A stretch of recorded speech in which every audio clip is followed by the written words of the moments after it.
Jaarmiyaalee hawaasa Oromoo adda addaa Adda Bilisummaa Oromoo ABO fi Koongireesii Federaalawaa Oromoo KFO dabalate guyyaa 3 Finfinneetti geggeeffame rakkoo siyaasaa fi nageenyaa naannoo Oromiyaa furuuf mootummaan ce'umsaa waloo ABO fi KFO'dhaan akka hundaa'u qabu eereera. Mootummaa ce'umsaa waloo jedhan keessatti ammoo yeroo ammaa mootummaa waliin walitti bu'iinsa keessa ka jiru waraana bilisummaa Oromoo qaama nageenya kabachiisaa naannoo Oromiyaa ta'uun akka hammatamu waliigaluu ibsan. Waliigalteen kun maal akka ta'e dura taa'an KFO Profeesar Mararaa Guddinaa turtii BBC waliin taasisaniin ibsaniiru. Kan dubbise Galaanaa Balaay. Rakkoon biyya kanaa dhaabni tokko gareen tokko hiikuu akka hin dandeenye deddeebi'ee biyya kanatti mul'ateera barbaay'ee. Ijaa kanaa garee tokko duwwaa hin taane hunduu dubbisaa nu ilaallata. Warri jiranii warri hunduu iddootti waan qooda fudhata mootummaan sun ijaarame. Mootummaan sun immoo gaabbota gurguddoo dubbii nagaa, dubbii siyaasa sirreessuu kana gubbaatti qooda fudhatee filannaa dhugaa deemsisee mootummaa sabni filateetti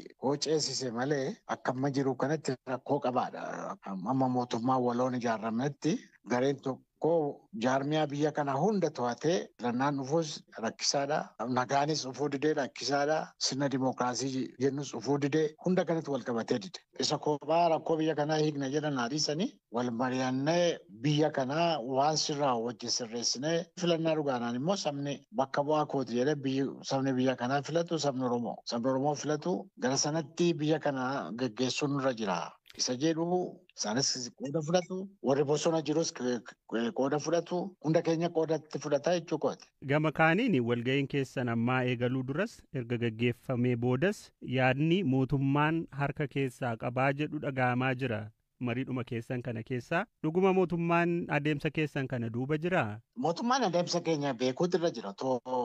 Mootummaan hin beekne nama 100 meeqa walitti qabnee walga'ii deemsisuu hin dandeenyu. Garuu mootummaan dhiibbaa nurratti deemsise waan argu humaan qaban. Namni achi walitti qabame sunis nutis ofii keenya bilisaanii waan barbaanne dubbannee waan barbaanne murteessine. Murteessina kana bari amaanaa nutti kenname mootummaa kana wajjin dhaqneetu diriirii deemsifna. Hin fudhatu moo hin fudhataniini murteessaaniiti. Mootummaa ce'umsaa ijaaramu keessatti waraanni bilisummaa Oromoo nagaa fi tasgabbii naannoo akkasumas daangaa akka eegu hireen akka jiraatuuf kaastaniittu. Qaamni hiree kana akka qabaatu maqaa dhooftanii warra Kumsaa Dirribaa yookaan Jaalmarroo jedhamuun hoogganamanidha moo qaama kamii ammoo dhimma kanarratti waliin marii gootanii beektu?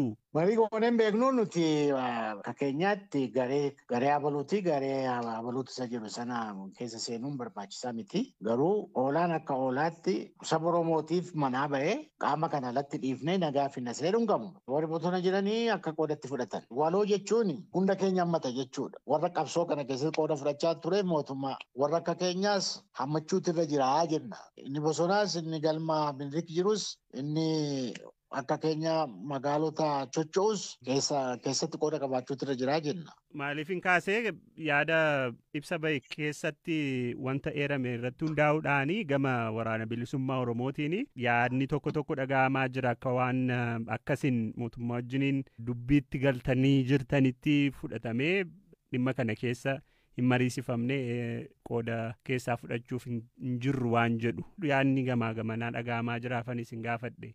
Isaanis ennaa Taanzaaniyaatti waan tokko yaalani mootummaanis isaanis nu waamne. Isaanis ennaa sana otoo laga ce'anii jiraatanii nuunitti makuutu irra jira. Ennaa dhufanii ijaaranii jechuu kooti. Ennaa mootummaa waloos haa ta'u maalis haa ta'u waa tokko irra galanii nagaa fiduudhaa fi nuunis qooda fudhachiisuutu irra ture. Jidduutti dhaabbate malee jechuu kooti. Nutis isaan achitti dhiibnee asitti kophaa keenya duwwaa mootummaa wal hammannee jiraachuu dandeenya jedhan karaa koon qaban.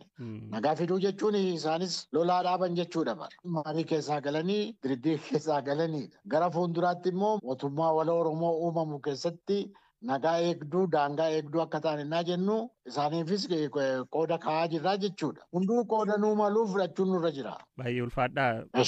Ibsa jila kanaa ilaalchisee mootummaan naannoo Oromiyaas ta'ee federaalaa ibsa hin kennine. Gama kaaniin kora jedhame irratti akka hin affeeramnee fi inuma korichi mootummaadhaan akka qophaa'e ka himan gorsaa olaanaan waraana bilisummaa Oromoo ABO WBO obbo Jireenyaa Guddataa maqaan jaarmiyaa isaanii haala kanaan eeramuutti mufachuu ibsaniiru. Jalaalam Taaddasaatu dubbise. Ibsa ejjennoo baasan keessatti waraanni bilisummaa Oromoo humna ittisaa Oromiyaa yookaan qaama nagaa kabachiisu tahee mootummaa cimsa waloo kana keessatti akka hammatamu hojjechuu qabu kan jedhu ka'ee jira. Waamicha akkasii isiniif darbee jira. Maricha keessaa bakka bu'aa qabdu moo akkamittiin ilaaltanii humna eegumsa humna ittisa haa ta'u kan jedhu kan? Bakka bu'aas achi keessaa hin qabnu, hin gaafatamnes, hin mari'atamnes.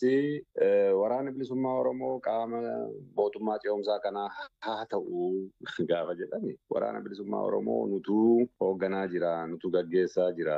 Kanaaf nu jalatti isa jalattedha kubbabaadhu. Warri jedhu eenyu jaarsoliitu jedha. Eenyuun jedha. ABO fi KFO jalatti jedha jechuudha. ABO'n jaarmiyaa of danda'e mataasaa danda'e kaayyoo siyaasaa qabu, galma siyaasaa qabu. Impaarettiin yookiin Itoophiyaan akkaataatti Oromoo kana qabaa jirtu kuni dogoggora. Sun immoo ka galma gahu yoo humnaan dhiibame malee nagaadhaan hin dhufu jedhee amanuu jechuudha. Warri kun immoo nagaadhaan deemneetidha waa galmaan geenyaa jedhanii waraana kana dura gartee qabaachaa turan. KFO'n waraana qabaatee yuun beeku. ABO'n ka Eertiraa keessaa 300 sana booda immoo dhiibbaa fi gartee shiraanii dhiharraa nama 800 galchuun yaadatamaa jechuudha. Ammallee shira ittiin waraana bilisummaa Oromoo keessaa namoota dogoggorsuudhaaf akkuma yeroo darbee sana gochuu yoo taate malee waraanni bilisummaa Oromoo jaarmiyaa akka siyaasaatti ofiisaatiin of danda'ee kaayyoo fi sagantaa siyaasaa ABO'n durirraa qabaachaa ture. 2017 maxxanfate ABO'n gaafa Eertiraarraa Finfinnee galu sana dhiisee hambiraa tolfate jechuudha. Sana qabatee deemuu jira jechuudha. Kanaaf jaarmiyaa of danda'e tokko na jalatti dhufee waardiyaanaaf haa ta'u jechuun suni arrabsoo jechuudha. Isaanummaanuu waraana bilisummaa Oromoo of danda'ee mootummaa kana falmaa jiru. Warruma bajeta isaaniif kenne sana lolaa jiru. Nu jalatti haa hoogganamu jechuun amma ofii wallaaluu natti fakkaata jechuudha. Paartiin karaa nagaatiin falmee naangoo siyaasaa qabadha jedhu waraanni kun na jalatti haa galu jedhee fudhachuun maal jechuudha? Wal hin dha'u. Guddaa galatooma Obbo Jireenya. Fayyaa fi Keenyaatti walitti bu'iinsa dhalateen namoonni hedduu gama lamaaniyyuu ajjeefaman. Walitti bu'iinsi kun kan mudate naannoo kibba Itoophiyaa aanaa Daassanachii fi biyya ollaa Keenyaa hawaasa Turkaanaa gidduutti. Gama Itoophiyaan namoonni 13 ajjeefamuu bulchaan aanaa Daassanach obbo Taaddalaa Hasee BBC'tti himaniiru. Gama Keenyaatti ammoo walitti bu'iinsa kanaan namoonni 20 ajjeefamuutu gabaafame. Walitti bu'iinsa hawaasa gama Keenyaa fi Itoophiyaa kana ilaalchisee waan mudate obbo Taaddalaan akkanaan BBC'tti himan. ትናንትና በስተ ኃይለኛ ግጭቶች ነበሩ። ሀይቅ ውስጥ ነው ግጭቱ የነበረ። ያው በሁለቱም ሳይድ ሰው ሞቷል። በእኛም ሳይድ ድንገት ወሊቲ ቡኢንሳ ጭማቱ ቱሬ ወሊቲ ቡኢንሲ ከን ቱሬ ሀሮ ኬሰቲ ገመ ለማኒኑ ነምኒ ዱኤራ ገመ ኬኛን ነምኒ 13 ዱኤ ነሞኒ ሰዲ መዳኒ ነምኒ ቶኮ አማ ወላይታ ሶዶቲ ወልአንስ አርገታ ጅራ ሰናን አለቲ ቀበኝ ፍደተሜስ ጅራ ብድሩወን ኡመን itti fayyadamaa ture nu jalaa fudhatameera. Dabalataanis kiyyoon ittiin qurxummii kiyyeessan 120 ta'u fudhatameera. Naannoo Sees jedhamutti qabeenyi namoota daldala irratti bobba'anii hawaasa magaalittii jalaa saamameera. Dhugaatiiwwan akka biiraa namoonni qurxummii kiyyeessan kan itti fayyadaman daakuu kuntaala 50 ol akkasumas qurxummiin goggogee fi gara Keeniyaatti geeffamu nu jalaa fudhatameera. Gama Keeniyaatti bidiruuwwan nu harka galan jiru amma gara bidiruu 5 ka ta'u nu harka jira. Naannoleen lameen hawaasa horsiisee bulaa ka qaban yoo ta'u harri Turkaanaa daangaa irratti argamu ammoo naannolee kunneen walitti fida. Lafa dheedinsaa fi fayyadama hara Turkaanaan wal qabatee hawaasa biyyoota lameenii gidduu walitti bu'iinsi irra deddeebiin mul'ata ka jedhan bulchaan aanaa Daassanach obbo Taaddalaan sababni walitti bu'iinsa amma mudate kanaa hanna ta'uu kaasan. መነሻው ስርቆት ነው። የአሳ መረብ ስርቆት ነው። Lolichi kan itti eegale hanna irratti kiyyoo qurxummii ittiin qaban osoo wal jalaa hatanuu namoonni 2 ajjeefaman. Kuni kan ta'e gaafa 13ti. Sana boodadha guutummaan gara lolaatti kan seename. Namoonni 2 erga ajjeefamanii booda dheengadda lola guddaatu ture. Kan keenya namoota 2 jalqaba ajjeefamaniin alatti namoonni 8 haroo irratti ajjeefaman. Gama isaaniitiinis lakkoofsa isaa yoon beekuu baadhes namoota hedduutu du'e.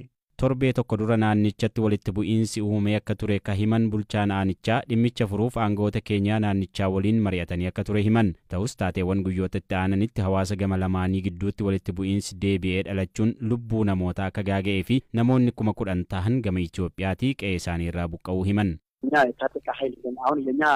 አርሶ አደሮች ናቸው በእኛ ሳይድ ያለው ማለት ነው። Gama keenyaan qotee bultootuma malee qaamni hidhate hin jiru. Odola waan ta'eef qaamni hidhate hin jiru. Konkolaataan yookaan humni biraa kan seenu miti. Isaan garuu qaama hidhate wajjin wal lollee jedhu. Gama keenyaatiin milishoonni irratti hirmaataniiru. Milishoonni hidhannoo guutuu qaban jiru. Gama keenyaan milishaanuu hin hirmaanne. Gama keenyaatiin humni waraanaa seenaa jira. Har'a ganama qofa xayyaaraan si'a 2 buufaman mandara sees irraa namoonni 10,000 ta'an buqqaanii bakka biraa geessinee jirra. Itoophiyaa ergama nagaa kabachiisaa haaraa gamtaa Afrikaa keessatti akka dabalamu Soomaaliyaan hayyamte. Ajajjoonni waraanaa Itoophiyaa fi Soomaaliyaa Moqdishootti waliigaltee waliif mallatteessaniiru. Hiikaa fi tasaa dabalata qaba.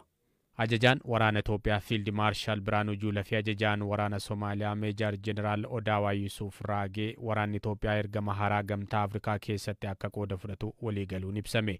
Kun erga dureewwan biyyoota lamaanii torban dura magaalaa Finfinneetti maratanii kallattii kaa'an booda marii Moqdishootti taasifameen akka ta'e ibsi bahe mul'isa.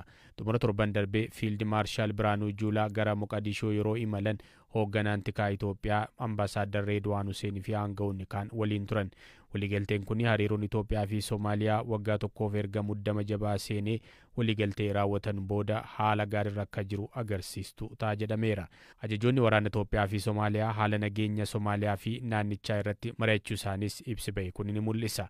Akkasumas gaanfa Afrikaatti nagaa fi tasgabbii mirkaneessuun akka barbaachisu jabeessanii irratti mari'achuutu ibsame. Ajajoonni lamaan qooda raayyaan ittisaa Itoophiyaa ergama gamtaa Afrikaa haaraa keessatti akka hirmaatu waliigaluu ibsi bahe kun ni mul'isa.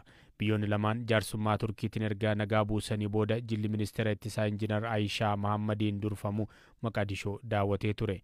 Yeroos biyyoonni lamaan ergama haaraa gamtaa Afrikaa amajjii 1 bara 2025 eegal irratti waltumsuuf waliigaluu ministeerri dhimma alaa Itoophiyaa ibsee ture.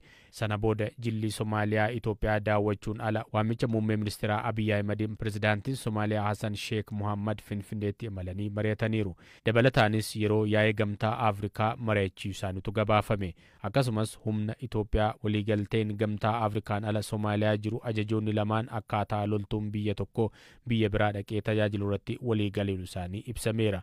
Itoophiyaan gamtaa Afrikaan ala waliigaltee biyyoota lamaaniin Soomaaliyaatti loltoota bobbaaste qabdi. Gama biraan ajajoonni lamaan Alshabaab loluu fi sochii taasifamaa jiru cimsuu fi shororkeessummaa loluufis waliigalaniiru. Waliigaltee ulaa galaanaa Itoophiyaan bulchiinsa Somaalilaandii waliin mallatteessitee walqabatee Itoophiyaa fi Soomaaliyaan muddama jabaa keessa seenuun isaanii ni yaadatama.